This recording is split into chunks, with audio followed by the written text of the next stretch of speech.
bohong. Aku hanya memikirkan satu peraturan penting. Kenapa kau lakukan hari ini kalau kau bisa melakukannya besok? Few moments later.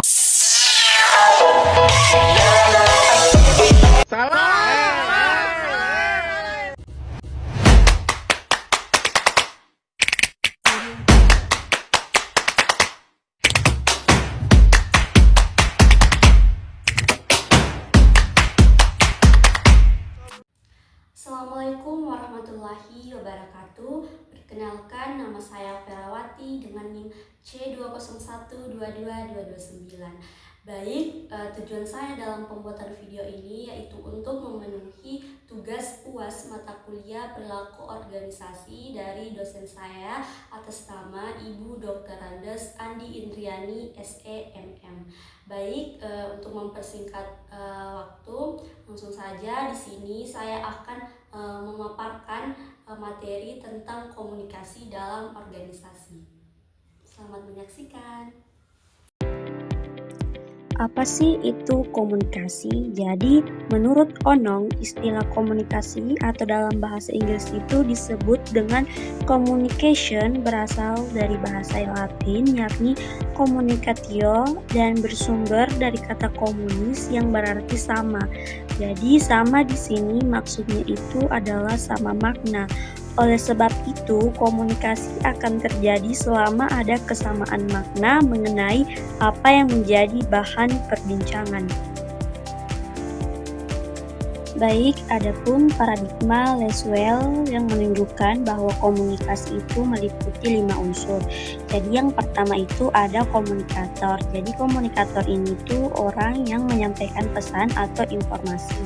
Yang kedua itu ada pesan. Jadi pesan ini itu pernyataan yang didukung oleh lambang, bahasa, gambar dan sebagainya. Yang ketiga itu ada media, yaitu sarana atau saluran yang mendukung pesan. Bila komunikan jauh tempatnya atau banyak jumlahnya, maka diperlukan media sebagai penyampai pesan. Yang keempat itu komunikan, adalah orang yang menerima pesan atau informasi yang disampaikan komunikator.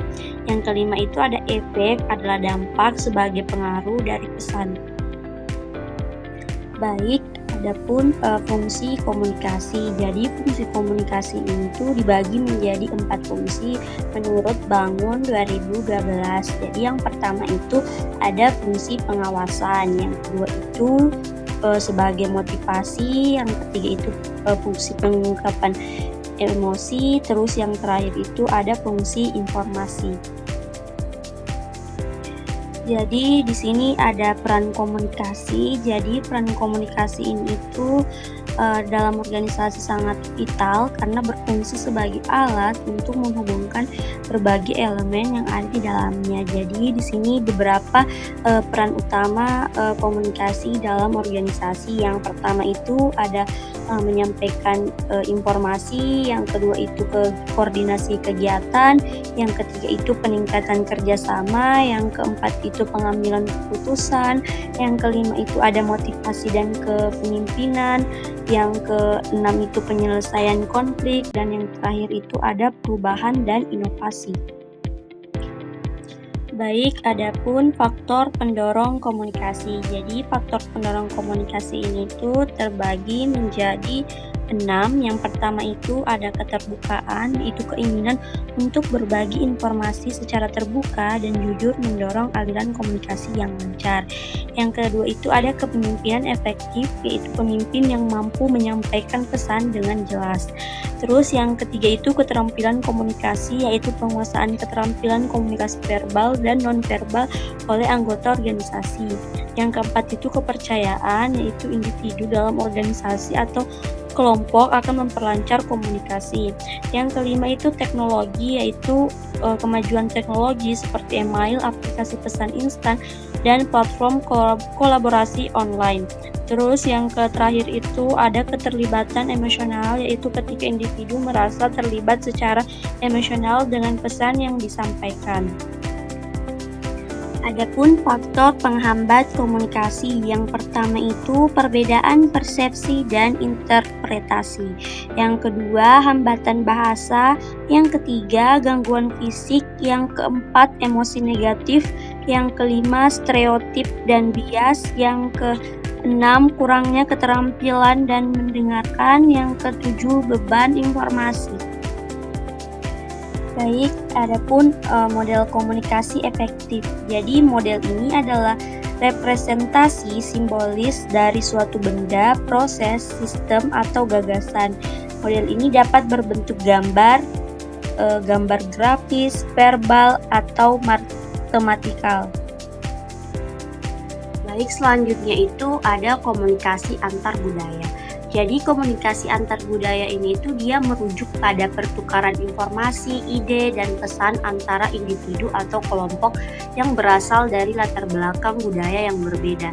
Karena setiap budaya memiliki nilai norma, bahasa, dan cara berpikir yang unik. Jadi komunikasi antar budaya ini itu sering kali melibatkan tantangan dan peluang untuk memahami dan menghargai perbedaan. Baik, selanjutnya itu ada karakteristik komunikasi antar budaya.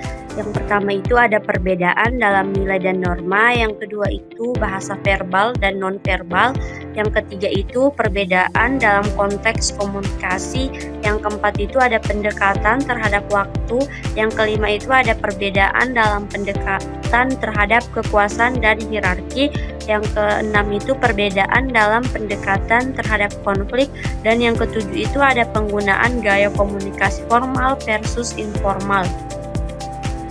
Terus itu ada perkembangan IT dan komunikasi.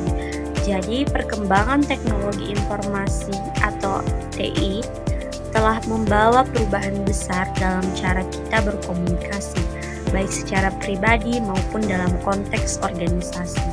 Jadi teknologi informasi ini itu mencakup perangkat keras, perangkat lunak, dan infrastruktur yang digunakan untuk mengumpulkan, mengolah, dan menyimpan dan mentransmisikan data dan informasi. Baik, selanjutnya itu ada dampak perkembangan teknologi informasi terhadap komunikasi.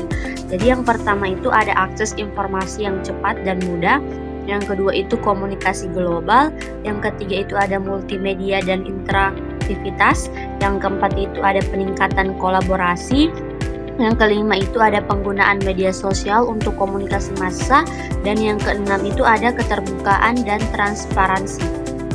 Jadi dapat disimpulkan bahwa komunikasi dalam organisasi ini tuh merupakan elemen yang sangat vital untuk mencapai tujuan bersama dan memastikan kelancaran operasional. Melalui komunikasi yang efektif, informasi dapat disampaikan dengan jelas, memungkinkan kolaborasi antar anggota, dan memfasilitasi pengambilan keputusan yang tepat.